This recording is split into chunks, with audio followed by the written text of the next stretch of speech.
from AP Fire Protection, and we are here today with Tuesday Talk. Molly's got a prior commitment, so today we have a wonderful opportunity to have owner Todd Pine sit in and give a brief history overview of Backflow. I wouldn't know, because really consider it a wonderful opportunity to hear me talk, but whatever I can do to help. Okay. Sure. Okay, so just a quick overview of what Backflow does. So backflows are on residential homes and businesses. Correct. Mm-hmm. We service businesses. We do. Okay, Yes. so what's a backflow do?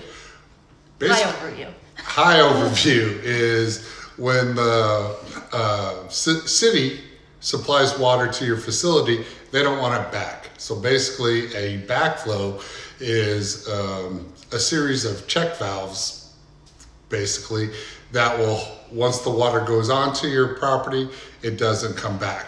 With a pressure differential, if the pressure drops for the city and the pressure is higher on your facility, that water will cause it, that pressure drop will cause it to flow backwards into the city. Backflow stops that. So once you get the water, it's yours. And this is a requirement for all homes and businesses, right? It is. It became a requirement back in 1974. The EPA passed a federal law saying that it was basically the Safe Water Act, and it basically said, look, we got to keep the water safe, the drinking water safe, so people aren't getting sick. They had a series of accidents where people got sick and died, dating way back to, I think it was the Chicago World's Fair in 1933. 1933, and that was probably the largest event that really brought this to attention. Right. Right? Mm-hmm. So over almost 2,000 people, not quite, but almost 2,000 people got very, very sick with dysentery. Was it dysentery? Yeah. Intestinal yuckiness. Mm-hmm. We don't want to go into details with that, but they got very, very ill from it, and almost 100 people died, unfortunately. Right. And it was due to backflow. It was a hotel, right? Mm-hmm. That their drinking water supply. Well, no, wait. The hotel's water, the bad water, backflowed into the city supply. Correct.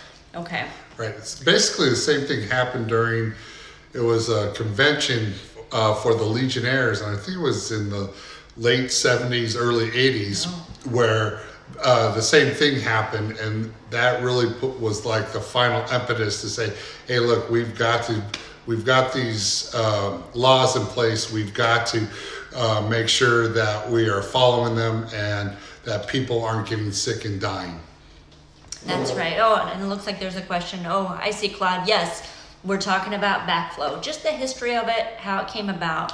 So this month's Tuesday Talks is all going to be about backflow. We kind of did an introduction last week, just a high overview of what it is, kind of how things came about into law or code. And then next week we're going to go dive into some of the parts of backflow.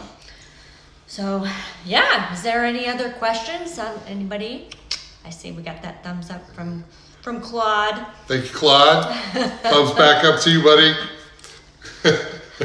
So, yeah, that was the overview of backflow, why it came into, I guess, law or code. Right. You know, it's an important safety thing, and we definitely are thankful that is happening. There was another event, unfortunately, that took place here in Arizona not too long ago, a few weeks back, where I guess a thief got into the system and cut those copper wires, or not wires, piping, stole the piping, so it shut off all the water supply to a school. Right. Unfortunately, so. And that happens, unfortunately, where they'll do that, and it's gotten to the point now where if you're driving down the road, you'll see cages, it's like a rounded cage inside there's a backflow, and they put those cages on there so the backflows won't be tampered with or stolen.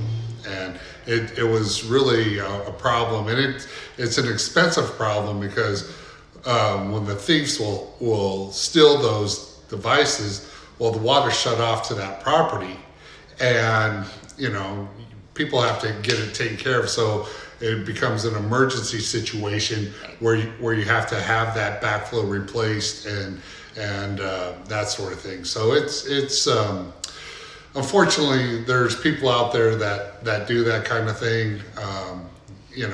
It's that part, like I said, is unfortunate. Yeah, so you do see those cages on some of the smaller systems. Right. Some of the large systems that we have out here, they're not necessarily caged because they're so huge, and that's something that you see in warmer climates here in Arizona, Florida, where you got these large systems that are above ground and outside of a building. Yep. Some of the colder climates, I guess they're underground In a vault. in a vault to prevent from freezing, right? Right. Okay. Okay. So that's our high level overview of Backflow. If you have any questions for us, if we didn't get to them, hey, feel free to still comment below. We'll get back with you as quickly as possible. And make sure to tune in next Tuesday as we start to dive in a little bit deeper and go over some of the parts of a backflow. If you're wondering what they look like, check out our pages. Got a bunch of pictures out there of some smaller ones and some larger ones. And don't forget to like and follow us and keep up with AP Fire Protection. Bye.